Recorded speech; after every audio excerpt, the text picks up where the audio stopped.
各位同事大家好，我今日想同大家分享下一個新嘅概念，就係我哋做生意或者做業務咧，我哋應該用一種新嘅思維或者新嘅商業模式嚟做嘢嘅。咁我哋應該用倍數增益嚟向我哋點樣發展我哋嘅業務嘅方向嚟諗。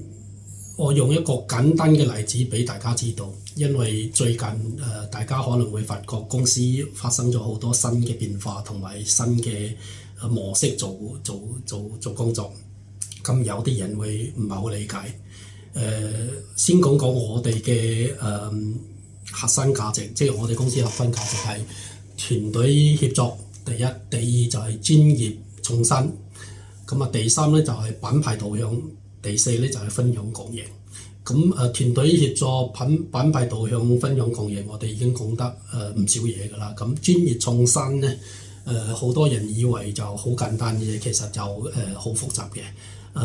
創新咧有分好多種，一個係技術嘅創新啦，產品嘅創新啦，其實仲有一種最重要嘅創新就係模式嘅創新。OK， 咁我今日就係想同大家着重咁講一樣嘢，就係點樣用倍數增益嘅概念嚟做生意。咁咧我先簡單啲咁，我哋睇翻呢一個問題啦。首先咧嗱，大家咧就會我首先問呢個問題：如果你可以有一隻雞，一日可以生一隻蛋 ，OK？ 每一隻蛋你可以賣1蚊 ，OK？ 咁如果你可以租雞嚟生蛋，你個租金咧每一隻雞你需要花10蚊去租一隻雞嘅。咁好啦，你而家有100蚊喺手，你足夠去買一隻雞嚟生蛋，亦都可以用100蚊嚟租雞去生蛋嘅。咁你將佢點樣做咧？咁好簡單嘅道理啫。呢個就係好多人或者普通人同埋我哋專業嘅人、創新嘅人嘅諗法嘅分別就喺呢度啦。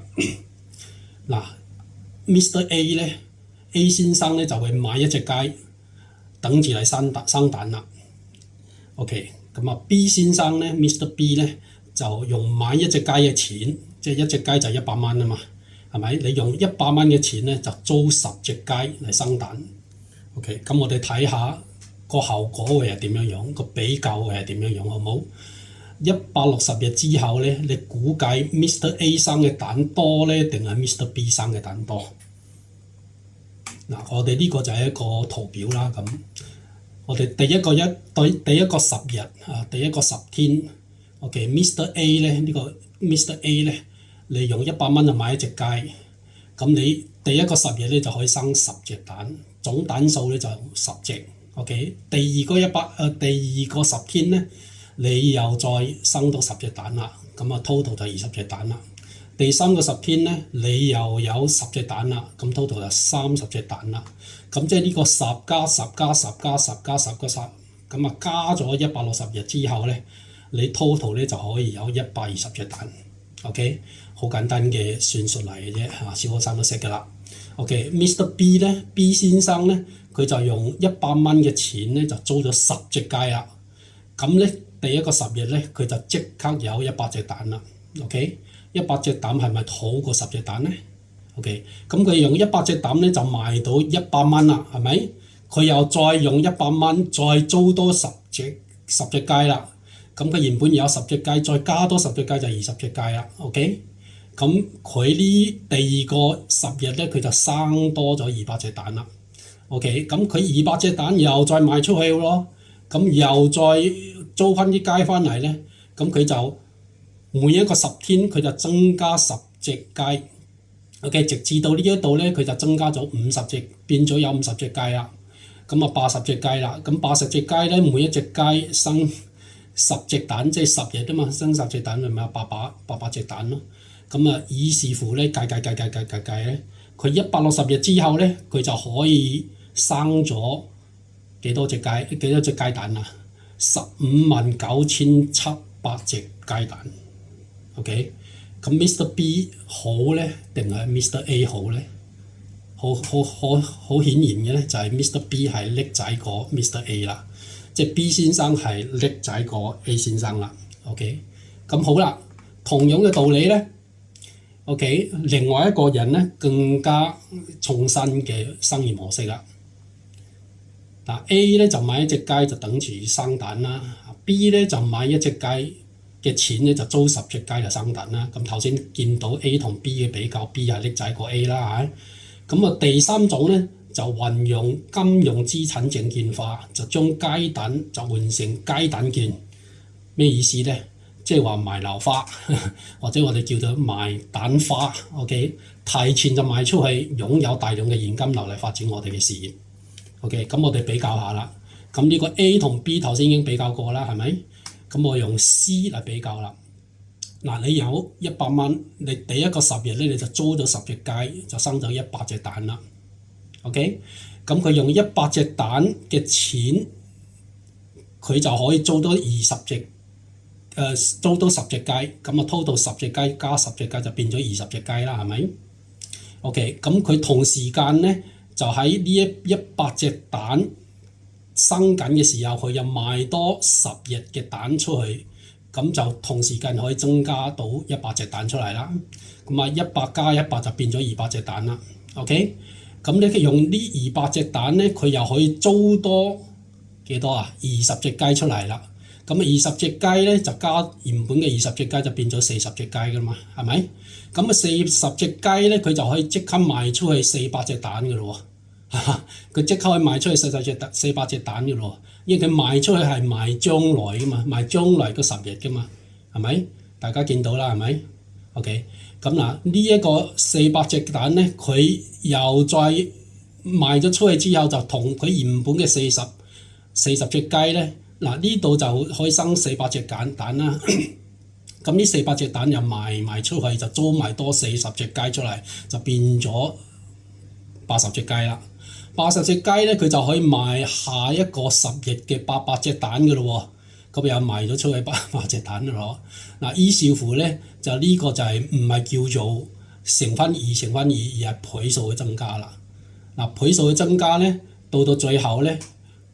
你就可以見得到咧，呢個就乘翻2，呢度係乘翻2啊，40乘翻2就80，80乘翻2就160，160乘翻2咧就320，320乘翻2咧就640隻雞，640隻雞一乘翻2就1280隻雞，嗱就一路增加好多唔同嘅雞啦。OK， 咁佢 total 咧計起上嚟咧，160日之後咧，佢一共可以生咗幾多隻蛋咧？一共可以生咗3276800隻蛋啦。嗱呢個比較咧就好簡單嘅 ，A 同 B 同 C 嘅比較，你覺得 C 先生叻仔咧，定係 B 先生叻仔，定係 A 先生叻仔？好顯然嘅，一定係 C 先生叻仔㗎啦，係咪？如果你係 Mr. C 咧，160日之後咧，你嘅財富咧係B 先生嘅20.5倍，而係 A 先生嘅27300倍啊！大家明唔明白？OK， 咁我哋嘅例子啊，我哋嘅香港光電，我哋做咗2年半，我哋不嬲咧就做咗呢啲咁嘅EPC 嘅時候，我哋就做緊施工隊。OK， 跟住咧我哋就去租人哋嘅屋頂咧就做分成。咁我哋變咗 B 先生啦。OK， 咁我哋而家咧，我哋用證券化嘅形式咧，我哋揾基金嚟幫我哋手，同埋咧我哋揾融資嘅渠道，包括 OTC， 我哋會做 C 先生要做嘅嘢。OK， 其實大家現實嘅例子其實好多嘅，可能大家都唔係好明，或者唔留意嘅。其實霍英東點樣賺錢嘅？李嘉誠點樣賺錢嘅？嗱，李嘉誠啊、霍英東啊，佢哋就係 C 先生嘅方式去賺錢嘅，賣樓花。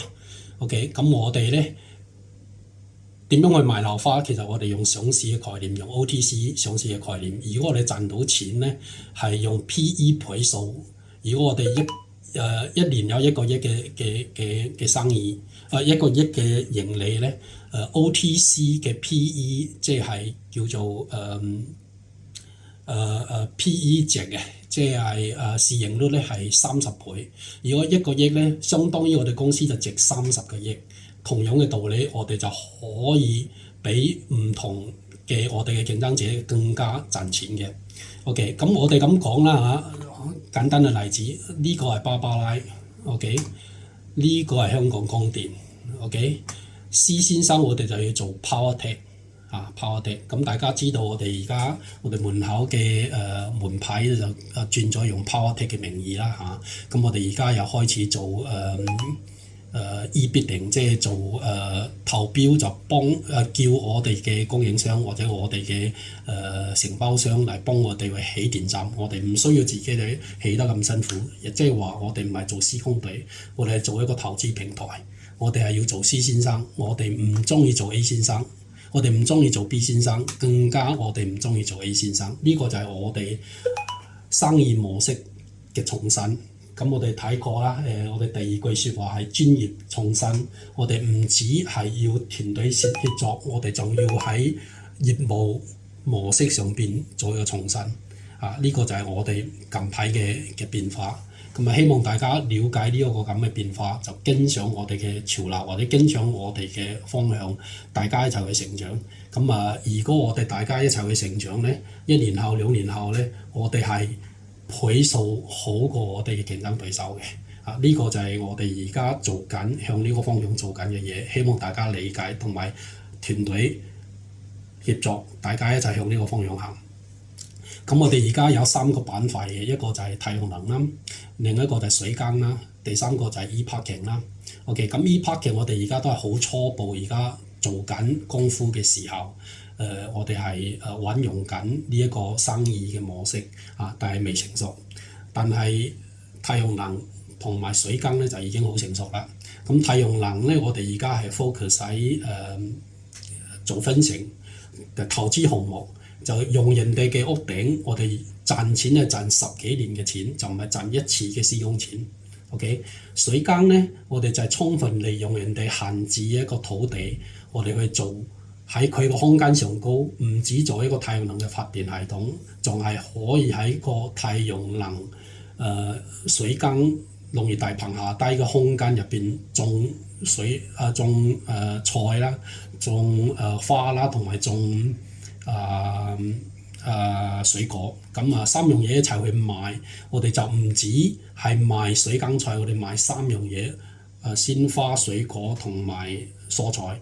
咁利用佢個空間，不斷咁去做一個品牌嘅效應，去銷售我哋嘅農產品，同時間又做埋利用嗰個空間做埋旅遊嘅效益。咁我哋就最大化空間嘅使用，亦即係話我哋利用人哋嘅閒置資源咧，去賺好多錢，同時間又分錢俾農地嘅業主。呢個就係我哋嘅模式嘅創新。咁大家如果明白咗之後，就可以大家一齊向呢個方向去行，大家共同努力。希望我哋喺2年之後咧，如果我哋可以喺納斯達克上市嘅話，大家都會財務自由。多謝大家。